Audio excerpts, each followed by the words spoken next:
Baik, Assalamualaikum warahmatullahi wabarakatuh. Waalaikumsalam warahmatullahi Ya. wabarakatuh. Waalaikumsalam warahmatullahi wabarakatuh. Selamat siang semua mahasiswa di mata kuliah pengembangan sains dan matematika anak usia dini. Pada kesempatan perkuliahan daring kali ini, saya sangat berterima kasih kepada semua yang hadir karena berkenan menghadiri perkuliahan ini secara virtual. Semoga perkuliahan kali ini berjalan dengan maksimal dan mendapat hasil yang memuaskan. Perkuliahan kita dibagi menjadi 3 sisi. Pertama, pengantar dosen atau yang saya lakukan saat ini. Kedua, pelaksanaan diskusi yang dipimpin oleh moderator yang telah ditunjuk dan ditentukan sebelumnya. Kemudian ketiga, arahan akhir daripada dosen pengampu. Baik para mahasiswa semua yang hadir di perkuliahan ini, pada pembahasan kali ini yakni kita angkat dengan konsep hakikat sains dan matematika anak usia dini. Boleh saya cek dulu kehadiran mahasiswa di e-learning, kemudian supaya perkuliahan ini bisa berjalan dengan maksimal dan berkah, marilah kita berdoa menurut keyakinan masing-masing terlebih dahulu. Berdoa.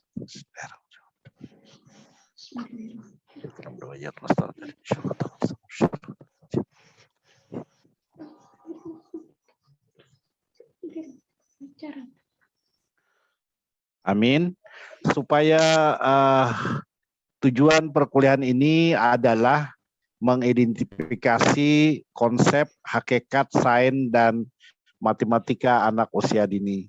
Dengan subtujuan seluruh mahasiswa dapat mengidentifikasi apa yang dimaksud dengan anak usia dini, apa saja karakteristik anak usia dini, bagaimana definisi sains dan matematika anak usia dini, bagaimana pelaksanaan penerapan pembelajaran sains dan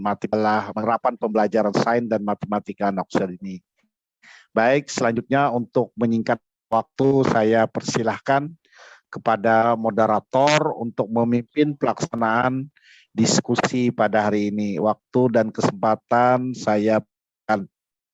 Baik, terima kasih kepada Bapak Suhaimi atas waktunya. Assalamualaikum warahmatullahi wabarakatuh. Waalaikumsalam warahmatullahi wabarakatuh. Selamat siang untuk teman-teman semuanya. Hari ini saya bertugas untuk menjadi moderator dalam penyampaian materi hakikat sains dan matematika anak usia dini yang akan disampaikan oleh Ibu Wiwi. Untuk membuka sesi kali ini, saya mau minta teman-teman semua untuk kembali berdoa bersama-sama agar penyampaian materi hari ini dapat bermanfaat untuk kita semua. Berdoa dimulai.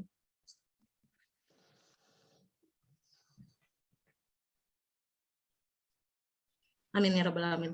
Berdoa selesai, terima kasih. Selanjutnya kita akan langsung kepada penyampaian presentasi oleh Ibu Wiwi. Untuk waktu penyampaian presentasi ada 20 menit ya Ibu Wiwi.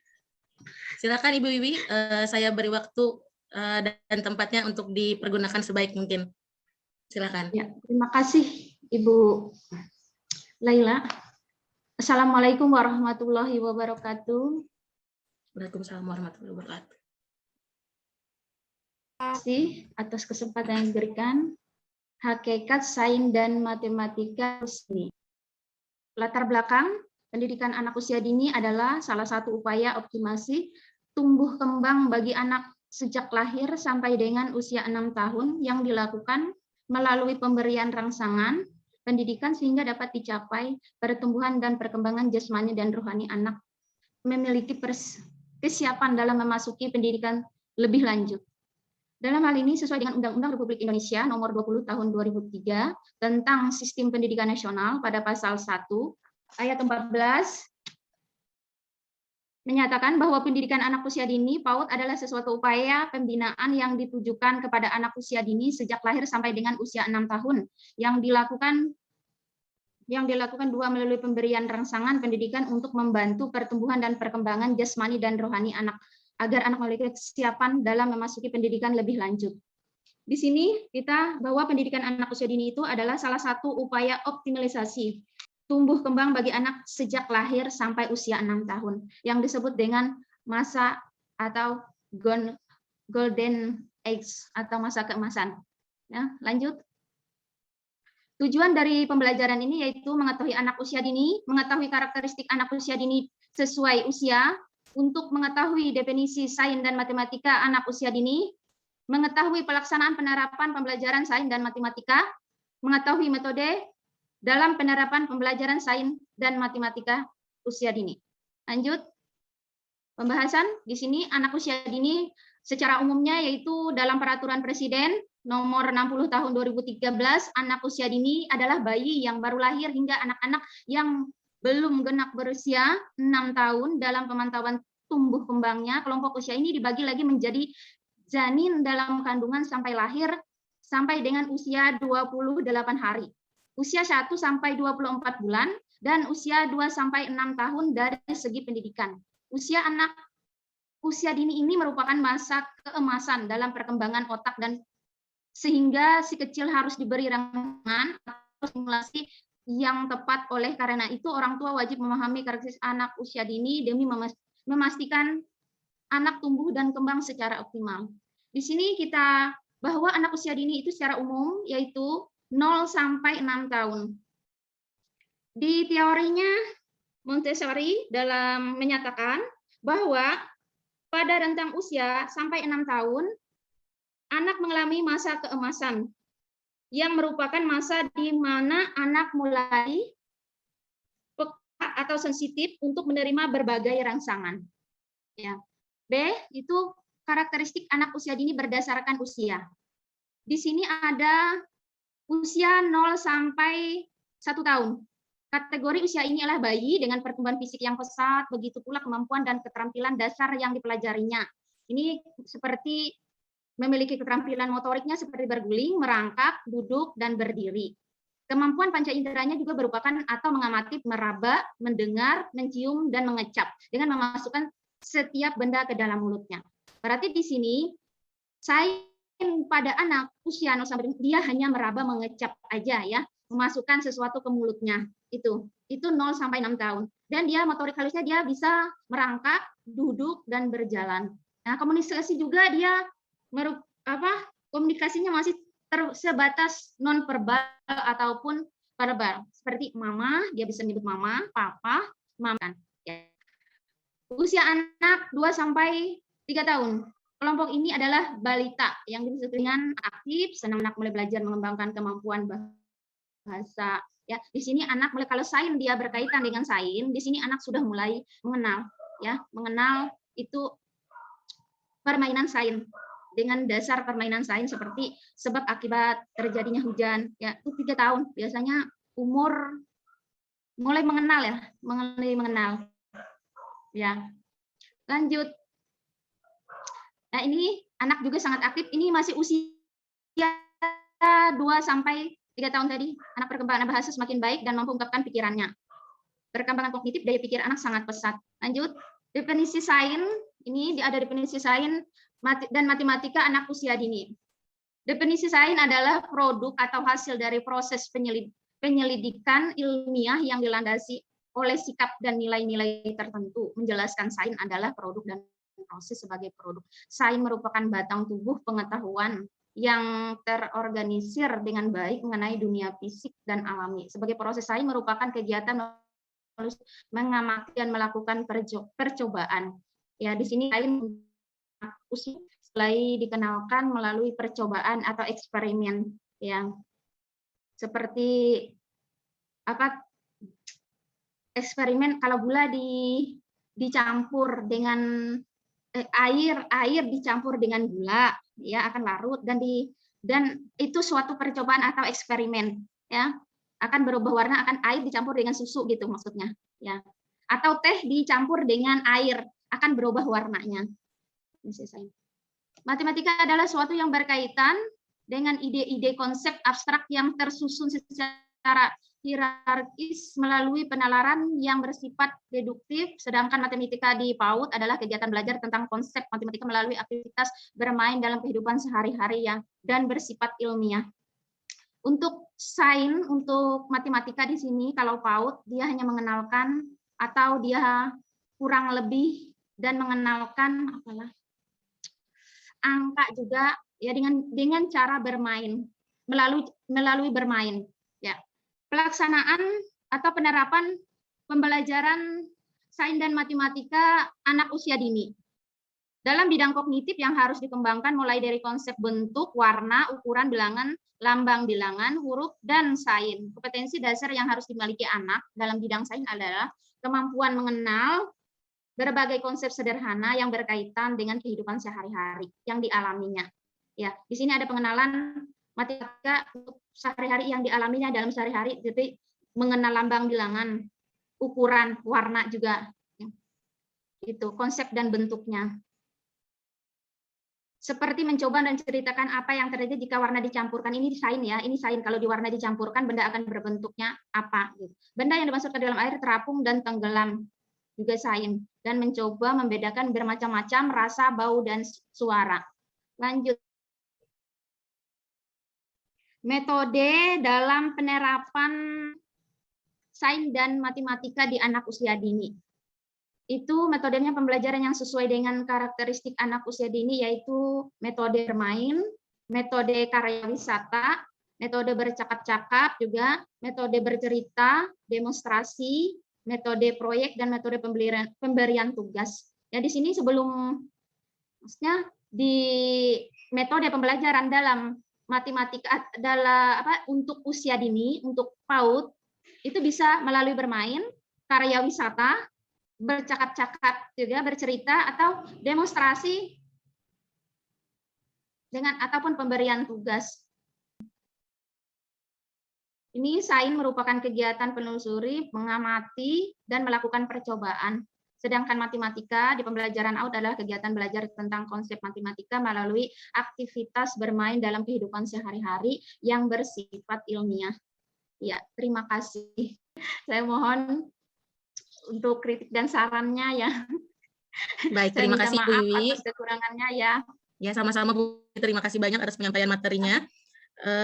Dilanjutkan sesi berikutnya adalah sesi tanya jawab. Dipersilakan kepada teman-teman semua yang ingin memberikan pertanyaan mengenai materi yang kali ini disampaikan oleh Ibu Wiwi, bisa teman-teman tuliskan di kolom chat. Kita ada waktu sekitar 20 menit untuk sesi tanya jawab. Silakan untuk yang mau bertanya. Sekali lagi untuk sesi tanya jawab kali ini kita beri kesempatan kepada 4 orang untuk dapat memberikan atau mengajukan pertanyaan kepada pemateri hari ini. Sudah selesai, Bu. Ya, apakah penerapan sains untuk dan baru lahir itu sama pentingnya dengan usia setelahnya? Dan apa contoh spesifik? Di sini, kalau sains dan matematika untuk 0 sampai 1 tahun itu berbeda penerapan cara pembelajarannya, pelaksanaannya.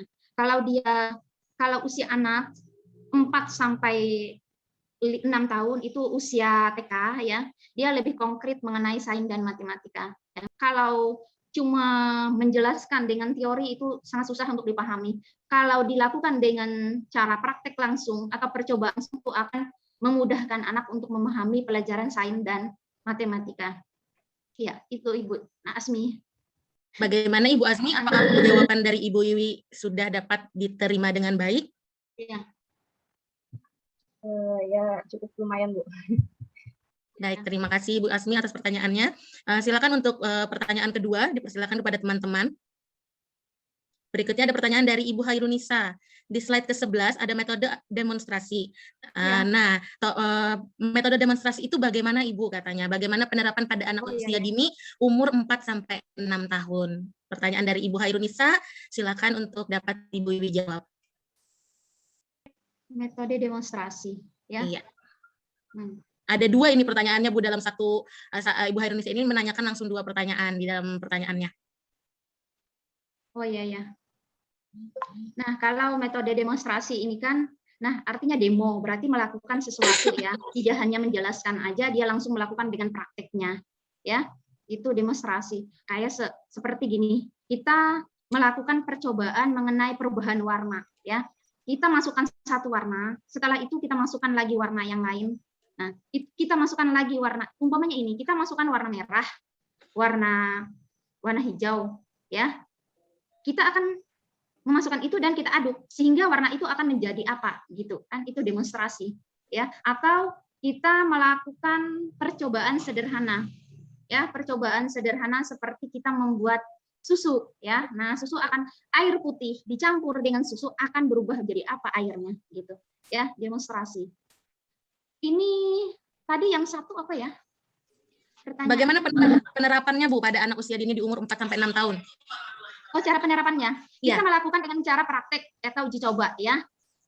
Dengan bahan yang aman, ya. Tidak membahayakan anak. Seperti kita air panas, kita mau bikin teh, ya, kita sebagai seorang pendidik kita harus membimbing atau kita sendiri yang melakukannya. Nanti dia yang mengadukkan secara perlahan sambil dibimbing oleh guru itu sendiri. Itu. Baik.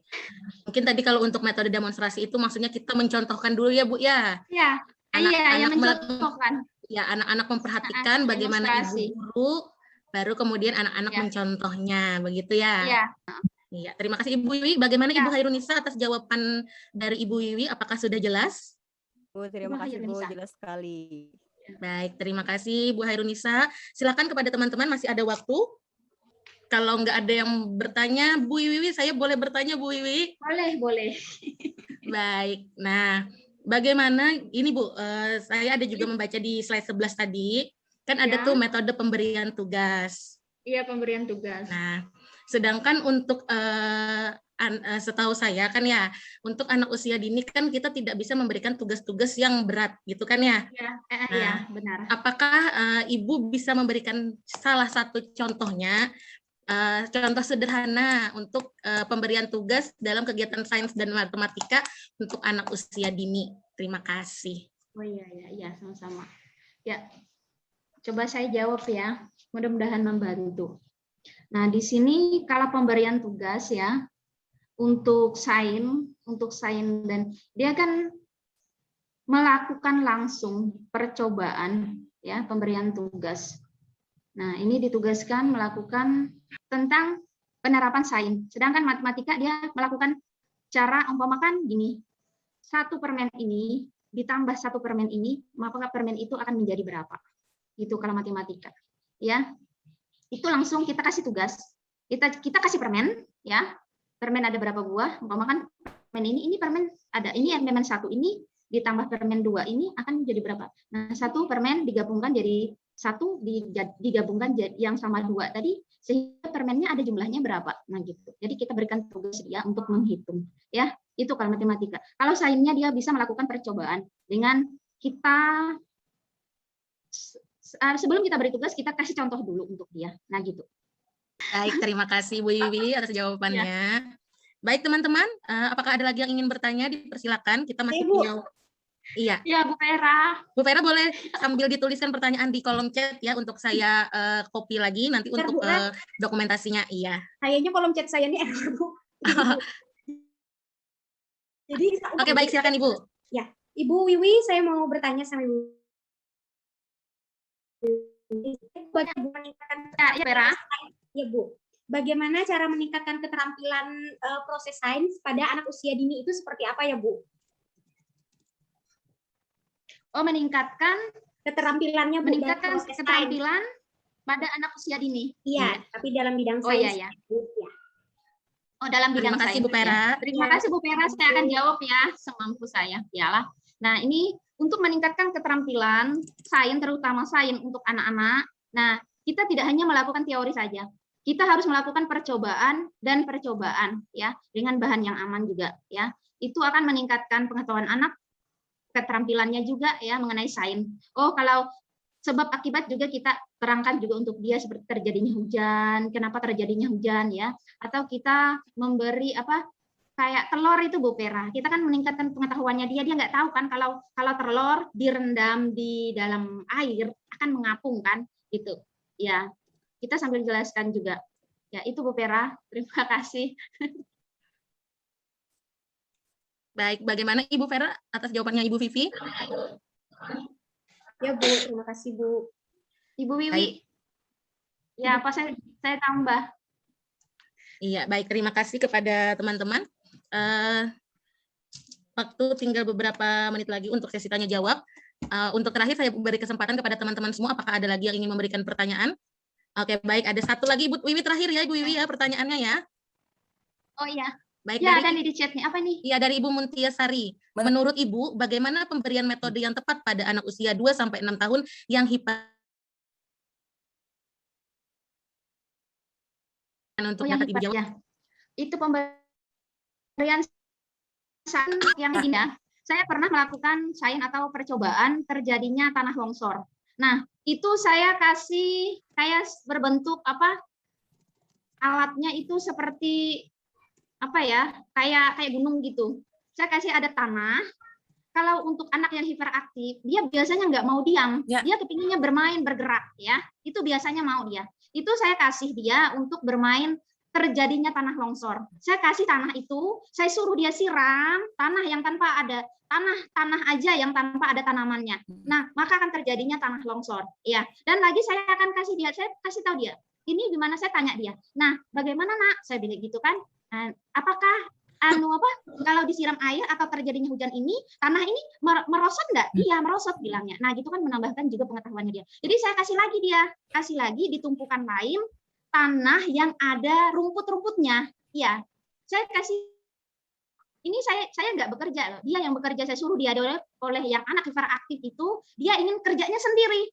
Dia tidak mau dibantu dia. Cuma kita biarpun dia tidak mau dibantu, tapi saya sambil menjelaskan untuk dia. Gini nak, gitu kan. Nah, saya kasih botol yang sudah dikasih air, saya suruh dia siram, ya.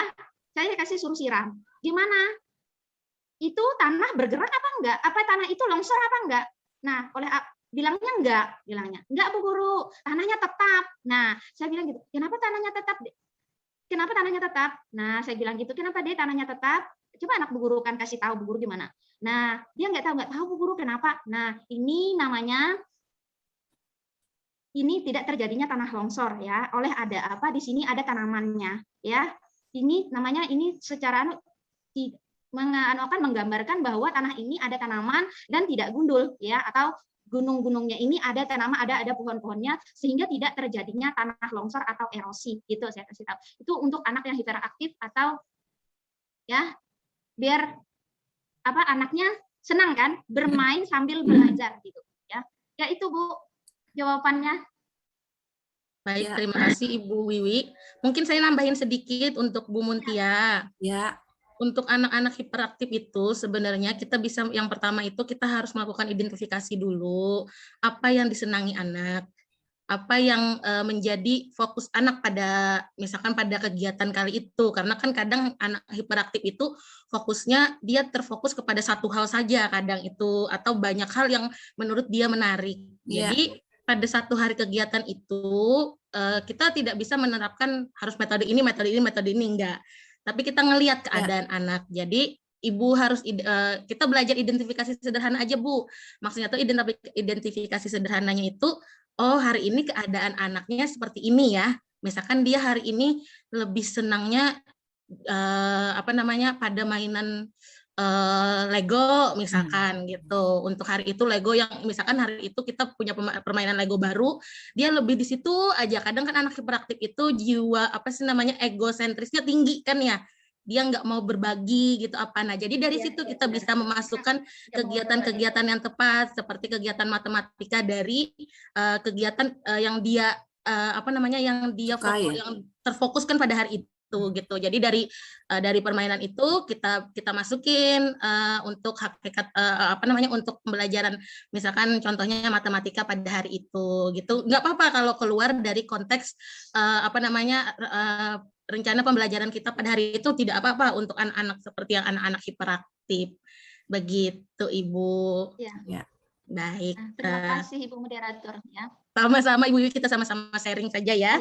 Baik, baik teman-teman. 20 menit untuk waktu presentasi sepertinya sudah cukup, dan kita sudah ada 5 pertanyaan dengan pertanyaan saya juga tadi kepada Ibu Wiwi melebihi dari kuota pertanyaan yang ada. Terima Ya, kasih nggak kepada apa-apa. Ibu Wiwi yang sudah memberikan jawaban yang dapat saya terima dengan baik. Teman-teman semoga juga dapat menerima jawaban yang diberikan oleh Ibu Wiwi dengan baik pula. Selanjutnya kita akan masuk di sesi berikutnya, yaitu sesi refleksi. Waktu dan tempat saya persilakan kepada Bapak Suhaimi untuk dapat mengomentari mengenai pemaparan presentasi pada hari ini. Ya. Baik Ibu, Ibu Wiwi presenter, kemudian Ibu Laila moderator, kemudian ibu-ibu yang lain, Ibu Nurul ya, Nazmi, mohon apa yang kita ikuti atau yang kita dengarkan tadi dipaparkan dengan jelas bahwa sangat penting untuk bisa memberikan arahan atau memberikan sesuatu pembelajaran walaupun dalam usia dini, dalam artian anak yang sebenarnya untuk bermain saja yang menonjol, tapi tetap harus diberikan treatment agar dia dapat berkembang dengan maksimal. Tadi sudah disebutkan usia 2 tahun sampai 6 tahun itu sungguh sangat menentukan untuk keberhasilan dan kesuksesan dia pada tahun-tahun berikutnya. Tadi menyimak ya pertanyaan pertama, bagaimana menerapkan contoh atau mendemonstrasikan. Pada dasarnya ya betul tadi disebutkan cara mendemonstrasikan itu tidak lain adalah memberikan contoh apa yang terjadi, proses apa yang dapat diamati oleh anak. Kita sebagai guru banyak mengikuti kesenangan anak. Pada dasarnya memang kita sudah membuat perencanaan pembelajaran. Dalam beberapa hal kita harus segera tadi membuat lebih fleksibel ya, melihat kepada situasi yang dihadapi. Yang belajar bermain tetap gembira, tetap bahagia, tidak tertekan. Nah, tidak tertekan. Intinya di situ anak jangan sampai menjadi kecewa atau patah arang ya, seperti yang tadi digambarkan anak yang hiperaktif. Begitu kita sebagai guru melakukan sesuatu tindakan yang katakan saja berlebihan, yang membuat dia, menurut pandangan dia, kita tidak adil atau kita tidak memperhatikan, maka padahal itu kita sudah ingin membuat kita lebih merata memperhatikan seluruh anak. Tapi karena memang anaknya tadi memang ada spesial, ada yang hiperaktif tadi, maka kita harus memang memberikan perhatian yang lebih. Makanya oleh karena itu dalam belajar tidak mungkin guru itu dapat sukses apabila dia tidak didampingi oleh guru yang lain. Paling tidak saat mencontohkan, sementara guru yang lain atau pendampingnya bisa memberikan arahan, mengarahkan anaknya agar mengikuti apa yang dicontohkan tadi. Apakah Ibu atau dalam proses itu memang telah melakukan hal tersebut?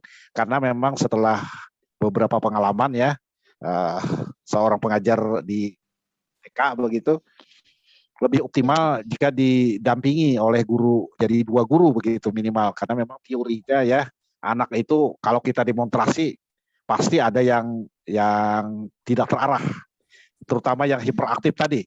Apalagi yang hiperaktif tadi kita langsung ambil atau dijadikan sebagai pelaku utama. Jadi dia harus, kalau misalnya kita demonstrasi kan kita memberikan contoh lalu dia langsung seperti Ibu Wiwi tadi, dia langsung yang melakukannya, sehingga ya jadi model. Jadi yang lain dapat terkontrol. Jadi kalau kita memang terbatas jumlah gurunya ya. Jadi tadi saya kembali ke anak yang super aktif, karena memang hiperaktif, karena itu yang menjadi masalah kita ya, menjadi masalah kita dalam demonstrasi atau dalam proses belajar mengajar yang ada di TK. Tadi kita sudah memahami ya, umur yang seperti itu tadi memang harus dimanfaatkan untuk menumbuhkan. Saya tadi memang mencatat ya, pertama ada boleh kalau dikatakan percobaan itu boleh saja seperti itu, tapi dalam lingkup yang tidak serumit anak atau kita sendiri yang seumur kita. Jadi paling sederhana, cuma itu disebutkan percobaan. Kenapa disebut percobaan?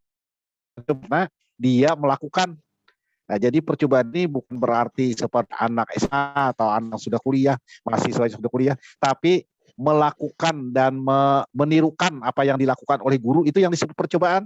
Jadi sederhana saja sebenarnya istilahnya. Dia mencoba karena memang dia belum pernah melakukan. Nah, itu intinya. Jadi walaupun itu sebenarnya ya pekerjaan kita sehari-hari dan kita itu bukan berarti penemuan baru, tapi bagi anak itu kita contohkan. Lalu kata Ibu tadi misalnya ada air lalu dikasihkan, tapi air masak ya, kemudian dikasih gula. Nah, Ya, gula. lalu diaduk ya.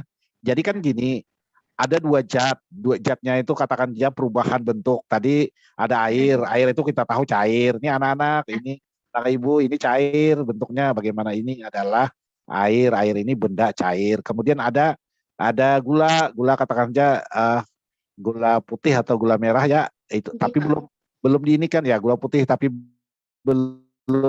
Nah, ini gulanya keras, jadi ini adalah benda padat. Kemudian begitu diaduk dengan gula, maka hilang gula itu dengan air, diaduk dengan air tadi menggunakan sendok, lalu hilang gulanya, ternyata campur dengan air. Nah, lalu berubah dia wujudnya tadi jadi tercampur atau bahan campuran. Tidak ada lagi pemisah antara gula dengan air. Lalu apa yang terjadi benda barunya? Yaitu benda atau air yang terasa manis. Nah, waktu mencampur, waktu mengaduk itu namanya percobaan. Walaupun namanya percobaan ini sebenarnya dalam keseharian kita bukan lagi percobaan tingkatnya, karena kita memang sering sudah melakukan hal itu ya. Nah, itu perubahan wujud ya, wujud. Kemudian boleh juga tadi dengan warna, misalnya ya, pakai selim atau apa, atau air juga, air lalu dicampurkan dengan pewarna hijau ya, hijau. Lalu hijau, lalu warnanya menjadi hijau air itu. Lalu dikasih lagi warna merah ya di air yang lain. Jadi air yang lain kasih warna merah, maka warnanya merah. Jadi ada hijau dan ada warna merah. Lalu pulang selanjutnya ada warna hijau tadi dan warna merah tadi dicampur jadi gelas yang lain, tapi harus disisakan ya. Jadi gelasnya tuh ada 3, gelas yang warna merah, ada yang warna hijau, kemudian ada gelas kosong. Kemudian yang warna hijau dengan merah tadi dimasukkan ke gelas yang kosong. Tapi harus sisakan tetap warna merah dan warna hijau. Nah, ternyata hasilnya itu oranye atau apa itu yang seperti jeruk itu. Jadi dia hijau, lalu ada oranye dan ada merah. Nah, ternyata hijau itu katakan saja, bahkan hijau itu kan muncul dari kuning dengan biru ya. Jadi sebenarnya boleh kalau begitu biru ya, biru saya tadi lupa. Karena warna asli itu adalah biru dengan kuning ya. Jadi kuning itu katakan saja warna asli, kemudian yang biru tadi warna asli juga. Kemudian campurkan keduanya di gelas yang lain, muncullah warna kuning. Warna hijau. Warna hijau ya Ibu ya. Nah, itu namanya percobaan.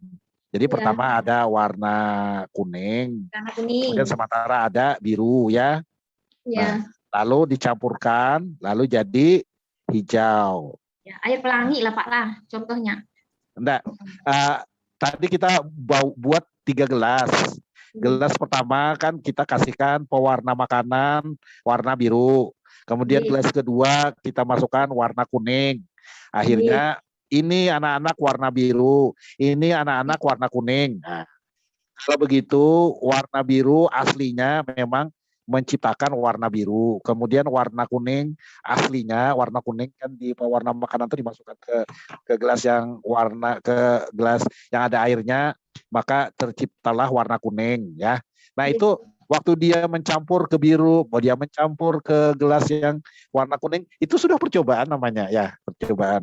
Apalagi kalau ditingkatkan lagi, anak-anak bagaimana kita menciptakan warna lain dari 2 warna ini, maka dicampurlah warna biru dengan warna kuning tadi, tapi dari gelas tadi, dari airnya yang sudah berwarna dari gelas, tapi jangan dihabiskan. Karena kita supaya bisa paham ini warna biru, ini warna kuning, kemudian ada warna hijau yang ketiga tadi dari hasil campuran. Lalu kasih nama. Ini kuning, ini hijau, ini biru. Kalau biru itu aslinya dari warna biru juga, kuning itu dari warna kuning juga. Tapi hijau itu ternyata warna baru, campuran daripada biru dan kuning. Nah, itu sudah sebenarnya cukup rumit sudah. Tapi begitu dia mencampur warna ke air, lalu tiba-tiba airnya yang tadi tidak berwarna menjadi berwarna, itu sudah percobaan namanya. Tugasnya itu apa? Nah, tugasnya itu setelah demonstrasi tadi, anak-anak coba tirukan atau ibu coba lakukan pencampuran bagaimana merubah warna air yang tidak berwarna atau bening saja, lalu menjadi berwarna. Nah, bagaimana caranya? Lalu kita sediakan di tempat warna kuning. Lalu dia sendok sedikit. Lalu kalau dia suruh menumpahkan kan bisa tertumpah seluruhnya ya. Jadi dia mengambil pakai sendok. Kita bimbing juga mengambil di sendok sedikit, lalu dibawa ke gelas yang air bening tadi, lalu diaduk, maka jadilah warna baru, yaitu warna kuning yang tadinya tidak berwarna menjadi berwarna. Ini mengenalkan tentang warna sekaligus bagaimana mencoba melakukan mewarna. Jadi percobaannya itu percobaan mewarna saja, mewarna air tadi yang dari tidak berwarna menjadi berwarna. Nah, itu aja percobaannya. Kalau nanti ada ibu tanya, apa metode percobaan? Metode percobaan itu dia melakukan sebenarnya setelah kita contohkan atau setelah ibu demonstrasikan, kemudian anak itu melakukan lagi perbuatan yang sama. Nah, lalu kita perhatikan anak-anak ini tadinya airnya bening ini tidak berwarna. Nah, seperti itu. Lalu, oh betul ini tidak berwarna. Kenapa tidak berwarna? Memang warna-warna selain daripada warna yang tidak berwarna tadi keluar kasihkan susu tadi menjadi berwarna. Jadi yang tidak berwarna itu memang harus ditekankan. Ini air bening, tidak berwarna. Kalau dikasih warna tinta, maka menjadi berwarna hitam. Nah, itu. Kalau bertingkat-tingkat, kalau menemukan warna baru memang agak susah. Ya, anak cuma itu mengenalkan macam-macam warna saja sebenarnya. Macam warna. Jadi kuning, biru ada tidak warna lain. Nah, kita warna dasar itu adalah kuning, biru, merah, hitam. Nah, ada 4 macam ya. Itu adalah warna asli. Kemudian warna itu nanti selain daripada itu namanya warna turunan. Tapi itu nanti itu lebih jauh ya. Kalau kita tahu ada hitam, merah, kita kasih tahu ada kuning ya. Warna kuning, warna biru. Oh itu, tapi kalau dia menyebut, kalau kita kasih lagi, misalnya ada videonya ya, kasih ada warna, ini adalah pelangi, nah ini ada warna biru, warna kuning, ada warna merah, oh katanya ada warna hijau, nah warna hijau itu anak-anak memang campuran daripada warna kuning dan warna biru. Dalam pelangi, kalau diperbesar pelanginya ya, kalau ada kuning dengan biru tuh saling berdekatan, maka di tengah-tengahnya itu ada warna hijau. Karena memang di situ ada bias, memang ada warna itu tercampur di garis perbedaan kedua warna ya. Jadi jelas ya bagi kita pertama tadi metode demonstrasi. Itu adalah mencontohkan, semata-mata mencontohkan. Kenapa disebut demonstrasi? Karena kita betul-betul mencontohkan perbuatan atau perilaku baik dalam menghitungnya tadi yang sederhana. Jadi ada bendanya 2 buah mangga, maka ada angka 2 lalu disambungkan seperti itu. Kemudian ada 3 buah mangga, maka disambungkan garisnya menuju angka 3. Itu aja sifatnya tadi. Tidak ada pemaksaan dan tidak ada tekanan. Pokoknya masih dalam situasi yang bermain ya. Kemudian tadi demonstrasi ya. Pokoknya di sini sudah terjawab, mungkin menjawab seluruhnya daripada pertanyaan tentang metode demonstrasi. Kemudian kedua, metode pemberian tugas. Pemberian tugas tadi sebenarnya setelah demonstrasi lalu dia melakukan perbuatan yang didemonstrasikan. Nah, itu namanya pemberian tugas. Boleh juga pemberian tugas itu dalam rangka memberi tugas itu memberi anak supaya melakukan perbuatan itu namanya tugas. Kemudian bisa juga disebut dengan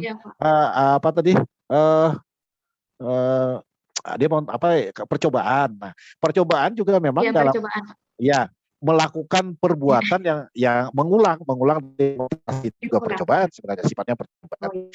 melakukan percobaan tadi itu adalah tugas anak untuk mengulang demonstrasinya. Jadi di situ ada overlap ya, memang boleh dikatakan pemberian tugas, boleh dikatakan untuk apa tadi?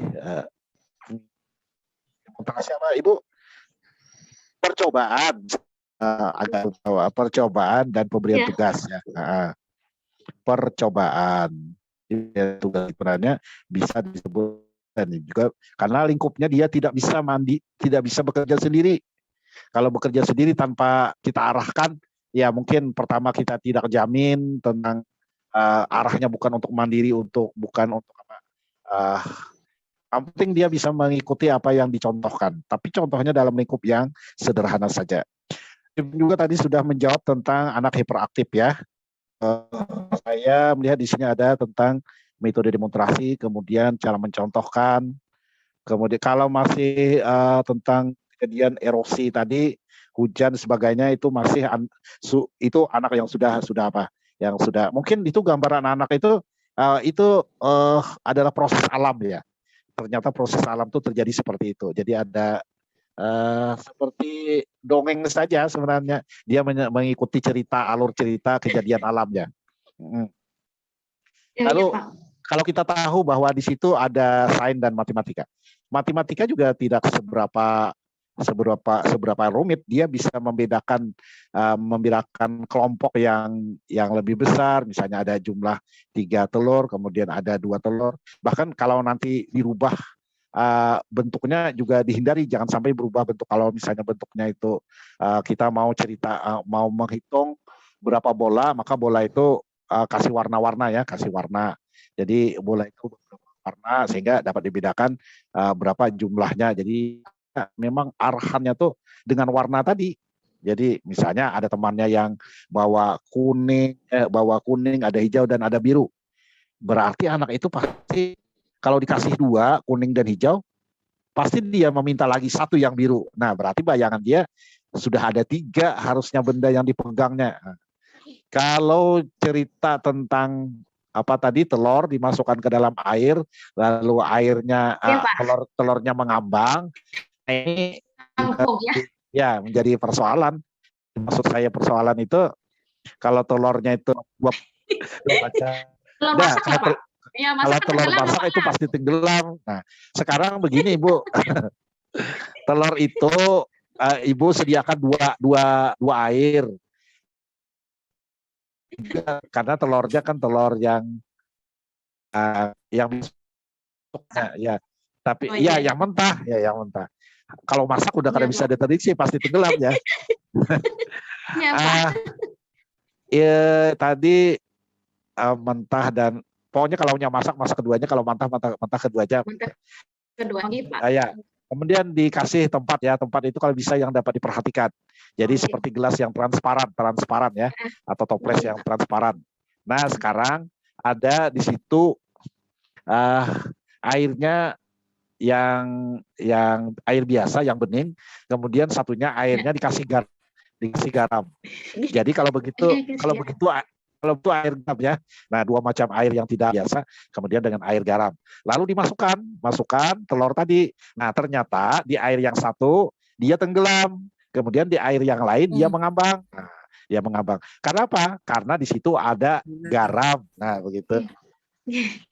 Iya, kalau tidak dikasih garam ya pasti tenggelam dia. Ya, karena beratnya tadi melebihi daripada berat jenis air. Kalau dikasih garam, maka berat jenis daripada air itu lebih besar daripada benda yang dimasukkan ke dalam sana, yaitu benda telur tadi. Ya, seperti itu. Jadi kalau dalam percobaan lalu dikasih tahu, kenapa anak-anak ini, maka maka bendanya mengambang dan tenggelam. Kalau di air biasa itu tenggelam, kalau di air garam dia mengapung atau di tengah-tengah begitu mengambang. Ternyata ini air garam, kemudian ini air biasa. Itu aja sudah merupakan percobaan. Tidak lanjut dengan ini berat jenisnya beda, tidak seperti itu. Itu berat. Anak SD itu ya, anak SD yang kelas 5. Yang penting dia mencontohkan kalau di air biasa tanpa dikasih garam maka dia tenggelam, dimasukkan garam, airnya di tempat yang lain, di toples yang lain, dia akan mengapung. Oh ini betul, kalau begitu katanya aneh ya Ibu, kayak kalau begitu kalau dimasuk air garam itu bisa mengapung. Kalau begitu katanya di mana? Di tempat kalau di sungai itu agar bisa mengapung tidak berbahaya, kasih saja air garam begitu tidak. Tapi kan di sungai-sungai kita itu lebih banyak airnya daripada garamnya. Bahkan di laut pun masih banyak. Ya, masih banyak airnya daripada garamnya. Ini ada cerita ya, kalau memang membuktikan seperti itu. Ada di daerah Kalimati yang ada di Timur Tengah atau di daratan Eropa begitu. Kalimati ini sungainya itu jarang, di sana jarang hujan. Di sana memang jarang hujan. Kemudian kedua, airnya itu rembesan air laut tapi tidak pernah hujan. Akhirnya di sana sangat asin. Jadi begitu orang ke sana, maka orang itu dengan sendirinya mengapung di sana. Yang besar, yang ya apalagi yang kurus itu tetap mengapung kedua-duanya di Sungai Mati, Laut Mati tadi, Laut Mati yang ada di Timur Tengah.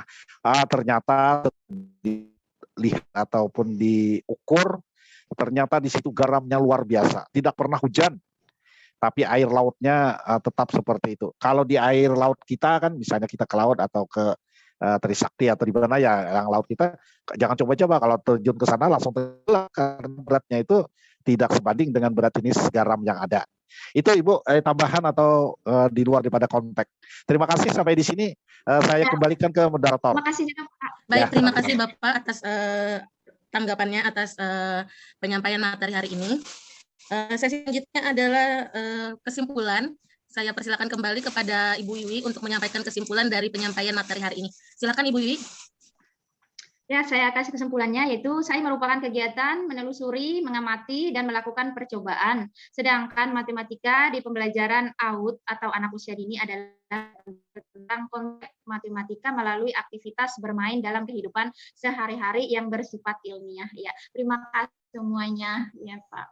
Baik, terima kasih sekali lagi kepada Ibu Wiwi atas pemaparan materi hari ini. Baik teman-teman semuanya, kita sekarang sudah berada di akhir sesi pada presentasi hari ini.